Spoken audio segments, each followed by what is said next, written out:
പ്രിയമുള്ളവരെ, ഞാൻ കാര്യങ്ങൾ പറഞ്ഞങ്ങ് ക്ലോസ് ചെയ്തോളാം. നിങ്ങൾ റിപ്പീറ്റ് പിന്നെ എപ്പോഴാണെന്ന് വെച്ചാൽ നിങ്ങൾ കേട്ടാൽ മതി.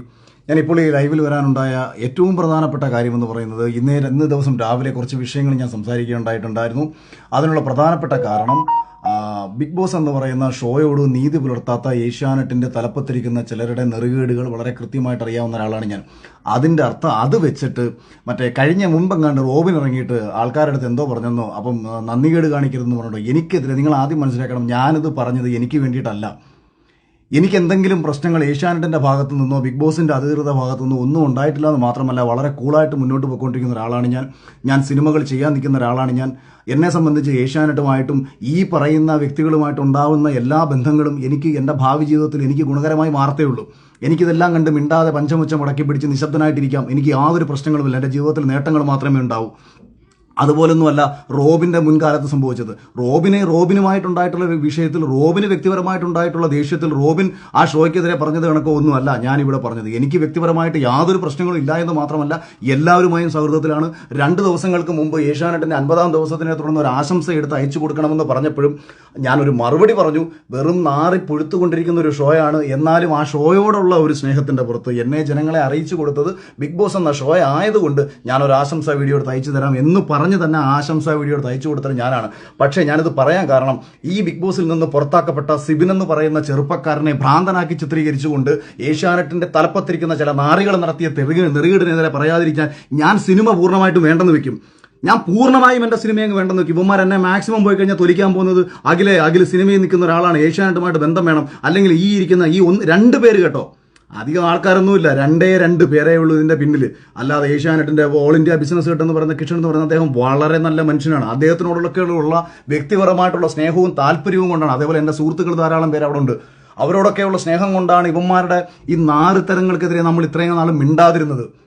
ഇതിൽ വന്നു പോയിട്ടുള്ള പല മത്സരാർത്ഥികൾക്കും ഈ സ്ത്രീകളെ ഇവന്മാർ ഉപയോഗിച്ചിട്ടുള്ള രീതികൾ, പല മത്സരാർത്ഥികൾക്കും പണം പറഞ്ഞിട്ട് ആ പണത്തിന്റെ കാശിന്റെ ഷെയർ വാങ്ങി പല മത്സരാർത്ഥികളെയും ബിഗ് ബോസിൽ കയറ്റിയതുൾപ്പെടെയുള്ള വിഷയങ്ങൾ, ഇത്തരം ഒരുപാട് നാറിയ പരിപാടികൾ ഇവരൊക്കെ കാണിച്ചിട്ടുണ്ടായതുകൊണ്ട് ഞാനിത് പിന്നെ ഏഷ്യാനെറ്റുമായിട്ട് ബന്ധപ്പെട്ട് നമുക്കൊരു കോൺട്രാക്ട് ഉണ്ടായിരുന്നു. ആ കോൺട്രാക്ടിനോടൊരു നീതി പുലർത്തണം. അതുകൊണ്ട് തന്നെ ഞാൻ ആ കോൺട്രാക്ടിനോട് നീതി പുലർത്തിയതിനു ശേഷം ഇപ്പോൾ ഇത് പറയാനുള്ളൊരു കാരണമെന്ന് പറയുന്നത്, ഞാൻ ഇന്നേ ദിവസമാണ് അറിയുന്നത് സിബിൻ എന്ന് പറയുന്ന ചെറുപ്പക്കാരൻ ഒരിക്കലും ആ ഷോയിൽ നിന്ന് പുറത്തു പോകണമെന്ന് ആഗ്രഹിച്ചിരുന്നതല്ല. അവനെ ആ ഹൗസിനുള്ളിൽ വെച്ചിട്ട് മെന്റൽ അതായത് നമ്മൾ ഈ ഡിപ്രഷനും ബൈപ്പോളർ ഡിസീസിനും കൊടുക്കുന്ന ഡ്രഗ് ഇത്രയും കാലവും കഴിക്കാത്ത ഒരു ചെറുപ്പക്കാരനെ ഭ്രാന്തനാക്കി മാറ്റുക എന്നുള്ള ഉദ്ദേശത്തോട് കൂടിയിട്ട് ഈ ഡ്രഗ് കൊടുത്ത് അവനെ പുറത്താക്കണം എന്ന് അതിനുള്ളിലുള്ള ചിലർ പറഞ്ഞു എന്നുള്ളത്, ഞങ്ങളുടെ ഷോ 1 മുതൽ 5 വരെ സീസണിന്റെ ഷോ ഡയറക്ടറായിരുന്ന അർജുൻ എന്ന് പറയുന്ന മനുഷ്യൻ ഈ ഷോയിൽ നിന്ന് ഇറങ്ങിപ്പോയി എന്ന ഒരു യാഥാർത്ഥ്യം കൂടി നിങ്ങൾ തിരിച്ചറിയണം. കഴിഞ്ഞ ഷോയുടെ ക്രിയേറ്റീവ് ഡയറക്ടറായിരുന്ന റുബീന എന്ന് പറയുന്ന സ്ത്രീയെ ഈ സീസണിൽ നിന്ന് മാറ്റി നിർത്തി. എന്താ കാര്യമെന്ന് ചോദിച്ചു കഴിഞ്ഞാൽ, ഇവന്മാരുടെ താല്പര്യത്തിനനുസരിച്ചുള്ള മത്സരാർത്ഥികൾ ജയിച്ചു വരണം. ആ താല്പര്യത്തിനനുസരിച്ചുള്ള മത്സരാർത്ഥികൾക്ക് വേണ്ടിയിട്ട് കൃത്യമായിട്ടുള്ള കാര്യങ്ങൾ പ്ലാൻ ചെയ്യാൻ വേണ്ടി അവിടെ പോയി നിന്നുകൊണ്ടിരിക്കുന്ന ഇവരുടെ ഈ നാരിത്തരങ്ങൾ ആരെങ്കിലുമൊക്കെ വിളിച്ച് പറയണ്ടേ? അത് അറ്റവും മൂലം തൊടാതെ അങ്ങും ഇങ്ങും തൊടാതെ വായി തോന്നുന്ന വിവരക്കേടുകൾ വിളിച്ചു പറയുന്ന രീതിയല്ല. റോബിന് പറ്റിയ മിസ്റ്റേക്ക്, റോബിനോടുള്ള വ്യക്തിവിരോധം കൊണ്ട് റോബിൻ എന്തൊക്കെ വായി തോന്നുന്ന വിവരക്കേടുകൾ വിളിച്ചു പറഞ്ഞപ്പോഴത്തേക്ക് സമൂഹം റോബിനെ പുച്ഛിക്കുകയാണ് ചെയ്തത്. പറയേണ്ട കാര്യങ്ങൾ കൃത്യമായി തെളിവുകൾ നിർത്തി കാര്യകാരണ അടിസ്ഥാനത്തിൽ സംസാരിച്ചാണ് എനിക്ക് ശീലം. അതുകൊണ്ട് ഏതെങ്കിലുമൊക്കെ ഊളകൾ വന്നിട്ട് എനിക്ക് എന്നെ തൊലിച്ചുകൊണ്ടുള്ള കമന്റുകൾ ഇട്ടുകൊണ്ട് വരരുത്. ഞാനീ സംസാരിക്കുന്നത് എനിക്ക് വേണ്ടിയിട്ടുള്ള എല്ലാ നഷ്ടങ്ങളും ഏറ്റെടുത്തുകൊണ്ട് ഒരു കോപ്പും എൻ്റെ ജീവിതത്തിൽ ഇവനൊന്നും ചെയ്യാൻ പോത്തില്ല എന്നുള്ള അടിയുറച്ച വിശ്വാസത്തിൽ ആർക്കെതിരെയും എന്തും സംസാരിക്കാനുള്ള ആത്മധൈര്യം സത്യത്തിനൊപ്പം നിൽക്കുമ്പോൾ എനിക്കുള്ളിടത്തോളം കാലം അത് ഏഷ്യാന്റെ തലപ്പത്തിരിക്കുന്നവരാണെന്നുണ്ടെങ്കിലും ഇന്ത്യൻ ഭരണഘടനയുടെ തലപ്പത്തിരിക്കുന്ന, അല്ലെങ്കിൽ എനിക്ക് കേന്ദ്രത്തിന്റെ തലപ്പത്തിരിക്കുന്നവരാണെന്നുണ്ടെങ്കിലും കേരളത്തിന്റെ തലപ്പത്തിരിക്കുന്നവരാണെങ്കിലും എനിക്ക് ഒരേപോലെ ഉള്ളൂ. ഈ നാളത്തെ ഈ നിമിഷം കുമാരെല്ലാണോ ചേർന്ന് എന്നെ കൊന്നു കളഞ്ഞാൽ അഭിമാനത്തോടുകൂടി മരിക്കാൻ തയ്യാറാണ്. എനിക്കങ്ങനൊന്നും ഒരുത്തരം പേടിയും കോപ്പൊന്നുമില്ല. എന്റെ വൈഫും എന്റെ പിള്ളേരും ഒക്കെ എന്റെ സ്വഭാവം പണ്ടേ കണ്ടു വളർന്നവരാ. ഈ കിട്ടിയതൊക്കെ പ്ലസ് ആണ് എനിക്ക്. അവരൊന്നും എനിക്ക് ഒന്നും കിട്ടണമെന്ന് വിചാരിച്ചില്ല. എനിക്ക് ഇത്രയും ദേഷ്യമുള്ളത് ഒരു ചെറുപ്പക്കാരൻ, ആ മത്സരാർത്ഥി, അവൻ പുറത്ത് സപ്പോർട്ട് കിട്ടുന്നുവെന്ന് കണ്ട നിമിഷം അവനെ ഈ ഷോയിൽ നിന്ന് പുറത്താക്കാൻ വേണ്ടിയിട്ട് സ്വാഭാവികമാണ്. അപ്പം ഒരാൾക്ക് മാനസികമായിട്ടുള്ള സമ്മർദ്ദങ്ങൾ ഉണ്ടാവും. അവനെ തകർക്കാൻ വേണ്ടി പല കാര്യങ്ങളും ആ ഷോയുടെ അധികൃതർ ചെയ്യും. ഞാനും അതിനെതിരെ പറഞ്ഞിട്ടുണ്ട്. ഞാൻ പേഴ്സണലി മെസ്സേജ് അയച്ച സിബിനെ നിനക്ക് വല്ല കാര്യമുണ്ടായിരുന്നു ആ ഷോയിൽ നിന്ന് ഇറങ്ങിപ്പോണ്ടത്? നീ ഇത്രേ ഉള്ളായിരുന്നോ? കഴിഞ്ഞ സീസണിൽ എന്താ മോഹൻലാലും അല്ലെങ്കിൽ ബിഗ് ബോസിന്റെ ആൾക്കാരും വന്നിട്ട് എന്നെ കനപ്പിക്കുക ചെയ്തത്? അവരവിടെ പേഴ്സണലി പറയുന്നുണ്ട്, എന്നെ പുറത്താക്കാൻ വേണ്ടി അമ്മി നോക്കി. ചെയ്യാൻ പറ്റുന്ന മാക്സിമം ചെയ്തു. ഏശാത്തത് കൊണ്ടാണ്. അല്ലെ നിങ്ങൾ വിചാരിക്കുന്നുണ്ടോ എന്നെപ്പോലെ ഒരുവനെ ജയിപ്പിക്കാൻ ഇവർ നിൽക്കുമെന്ന്? സാബുമോനെ പോലെ ഒരാളെ സാബുമോന്റെ കാര്യത്തിൽ ഇവർക്ക് പറ്റിയ അബദ്ധമെന്ന് പറയുന്നത് അന്ന് പേളിമാണി ജയിക്കുമെന്നുള്ള കാര്യത്തിൽ ഇവർക്ക് ഉറപ്പായിരുന്നു. അവസാന സമയത്ത് ചെറിയ വേരിയേഷന്റെ പുറത്ത് സാബു ജയിച്ചു എന്നത് ഒഴിച്ചാൽ ഇവർ ഒരിടത്തും പ്രതീക്ഷിച്ചിരുന്നില്ല സാബു ജയിക്കുമെന്നുള്ള കാര്യം. ഒരു സിനിമാ സംവിധായകനും സോഷ്യൽ മീഡിയയിൽ അത്യാവശ്യം ചർച്ച ചെയ്യപ്പെട്ടുള്ള ഒരാളുമായ, അല്ലെങ്കിൽ പലവിധ ചാനൽ ചർച്ചകളിൽ പങ്കെടുത്തിട്ടുള്ള ഒരാളുമായ എനിക്ക് കിട്ടിയതിന്റെ 3 ഇരട്ടി ശമ്പളം കൊടുത്തു കയറിയ മത്സരാർത്ഥികൾ ഉണ്ട് കഴിഞ്ഞ സീസണിൽ. ആരാണ് ഈ ശമ്പളം ഈ രീതിയിൽ അവർക്ക് കൊടുത്തത്? അതിന്റെ ഷെയർ വാങ്ങി സ്ത്രീകളെ സ്വന്തം കാര്യങ്ങൾക്ക് ഉപയോഗിച്ചുകൊണ്ട്, മത്സരാർത്ഥികളെ സ്വന്തം കാര്യങ്ങൾക്ക് ഉപയോഗിച്ചുകൊണ്ട് ഇത്തരം നാറിയ പരിപാടികൾ കാണിക്കുന്ന അവന്മാരെ തുറന്നു കാണിക്കണം. അത് ഇമാതിരി പുഴുത്തു നാറിയ ഒരു ഷോ 50 ദിവസമായിട്ട് ഈ സമൂഹത്തിൽ ഈ ഷോ ഇത്രയേറെ നെഗറ്റീവായി പൊയ്ക്കൊണ്ടിരിക്കുമ്പോഴും മോഹൻലാലിനെ പോലും പറഞ്ഞു പറ്റിച്ച് ഇതെന്തോ മഹത്തരമാണെന്ന് കാണിച്ച് വീഡിയോ ഇട്ടേക്കാണ് 50ാമത്തെ ദിവസം. നാണം കെട്ട് ഞാൻ രാവിലെ ഞാൻ പറഞ്ഞു, അതായത് ഈ വെറും പാപ്പരാസികളുടെ സ്വഭാവമുണ്ട്, അല്ലെന്നുണ്ടെങ്കിൽ റീച്ചിന് വേണ്ടിയിട്ടും കാശിന് വേണ്ടിയിട്ടും ചെയ്യുന്ന ചില നാറിയ മാധ്യമ പ്രവർത്തകരുണ്ട്. ആരുടെയും അടിയിൽ ഒളിക്യാമറ കൊണ്ടുവച്ച് പകർത്തിയെടുക്കുന്ന വിഷ്വലുകൾക്ക് വലിയ പ്രാധാന്യമുണ്ടാവും. അത്തരം പ്രാധാന്യങ്ങളല്ല ബിഗ് ബോസ് പോലത്തെ ഒരു ഷോയിൽ കാണിക്കേണ്ടത്. സമൂഹത്തിന്റെ പ്രതിഫലനമാകണം ബിഗ് ബോസ് പോലത്തെ ഒരു ഷോ. അത് യവന്മാരുടെയൊക്കെ നാറിയ സ്വന്തം സ്വാർത്ഥ താല്പര്യങ്ങൾ സംരക്ഷിക്കാൻ വേണ്ടിയിട്ട് പെണ്ണുങ്ങളെ കൂടെ വിളിച്ച് കിടത്തിയിട്ട്, അല്ലെങ്കിൽ പെണ്ണുങ്ങളുടെ കയ്യിൽ നിന്ന് കാശ് മേടിച്ചിട്ട്, അല്ലെങ്കിൽ മത്സരാർത്ഥികളെ കാശും മേടിച്ചിട്ട് അവരെ ജയിപ്പിക്കാൻ വേണ്ടിയിട്ട് കാണിക്കുന്ന നാരത്തരമാകരുത് ഒരു ഷോ.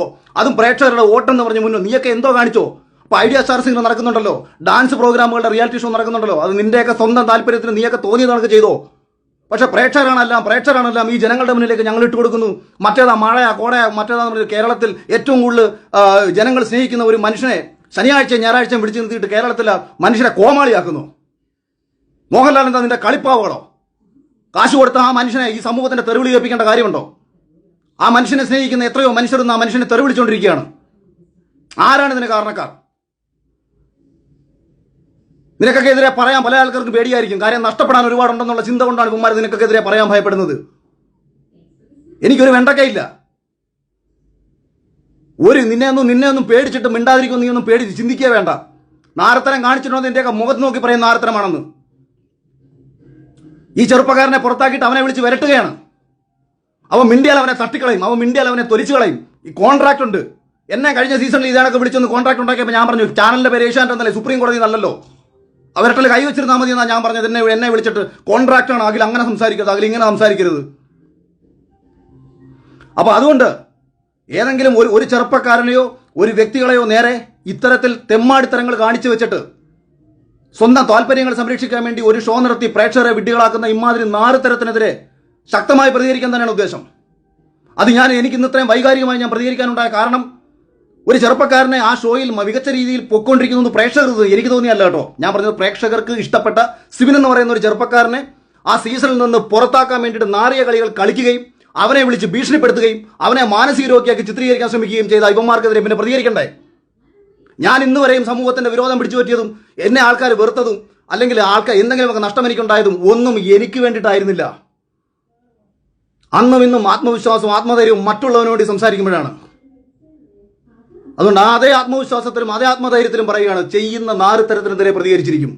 അത് ചാനലിനോടോ എനിക്ക് നന്ദി പ്രേക്ഷകരോടാണ്. എനിക്ക് ഏഷ്യാനെറ്റിൽ എന്നെ ഇന്റർവ്യൂ കഴിഞ്ഞ സമയത്ത് എന്നെ പുറത്താക്കണമെന്ന് തീരുമാനിച്ച ആൾക്കാരാണ്. എന്നെ ആരാണോ ഈ കഴിഞ്ഞ സീസണിൽ എടുക്കരുതെന്ന് വിചാരിച്ചാൽ അയാൾ ആഗ്രഹിച്ച ആൾക്കാരാണ് റോബിനെ പുറത്താക്കണമെന്നും സാബുവിനെ പുറത്താക്കണമെന്നും രജത് കുമാറിനെ പുറത്താക്കണമെന്നും. ആരുടെ ശ്രദ്ധയാണോ പ്രേക്ഷകരിലേക്ക് പോകുന്നത് ആ മത്സരാർത്ഥികളെ പുറത്താക്കണമെന്ന് ചിന്തിച്ച ഒരുത്തനാണ് ഏഷ്യാനെറ്റ് തലപ്പത്ത് കേരളത്തിലിരിക്കുന്നത്. അതുകൊണ്ട് ഇവൻ പ്രേക്ഷകനെ മുൻനിർത്തി കോമാളിത്തരം കളിക്കരുത്. സ്വന്തമായിട്ട് എന്തും കളിച്ചോ.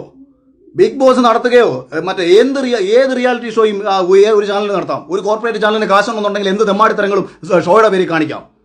പക്ഷെ പ്രേക്ഷകരുടെ നിർത്തിക്കൊണ്ട്, ഇതൊരു ജനാധിപത്യ രാജ്യമാണ്. വോട്ട് ചെയ്യുന്ന ഒരു പ്രേക്ഷകനെ കോമാളിയാക്കിക്കൊണ്ട് ഇത് വോട്ടടിസ്ഥാനത്തിൽ ഒരാളെ പുറത്താക്കും. ഞാൻ ഇപ്പോഴും പറയുന്നു, വോട്ട് എന്ന് പറയുന്നത് തന്നെയാണ് ബിഗ് ബോസിന്റെ അടിസ്ഥാന നയമെന്നാണ് 100% നിലവിൽ ഇതുവരെയും ഞാൻ വിശ്വസിക്കുന്നത്. കൃത്യമായ ഓഡിറ്റിങ്ങും കാര്യങ്ങളും ഉണ്ട്, അങ്ങനെ തന്നെയാണ് പോകുന്നത്. പക്ഷേ പ്രേക്ഷകരെ കോമാളിയാക്കി കൊണ്ടുപോവുകയാണ്. അതിനെതിരെ പറയാൻ തന്നെയാണ് തീരുമാനം. അതിനെതിരെ പറയാൻ തന്നെയാണ് ഒരിക്കൽ കൂടി ലൈവിൽ വന്നത്. രാവിലെ ഞാൻ കുറച്ച് ഒഴിവാക്കി വിട്ട വിഷയമാണ്. ഇത്രയും അടിച്ചാവർത്തിച്ച് പറയുന്നത്. ഇനി ബാക്കി ഏതെങ്കിലും യവന്മാർ പൊങ്ങി വരട്ടെ. യവന്മാർ കൂടെ കിടക്കാൻ വിളിച്ചിട്ടുള്ള പെണ്ണുങ്ങൾ ഉൾപ്പെടെ, ഇവന്മാർ കാശ് മേടിച്ച് ഇവന്മാർ കാണിച്ച നാർത്തര ഉൾപ്പെടെ ഞാൻ പറയും. ഓക്കെ, നമുക്ക് ബാക്കി നമുക്ക് വരുന്ന വഴിക്ക് കാണാം.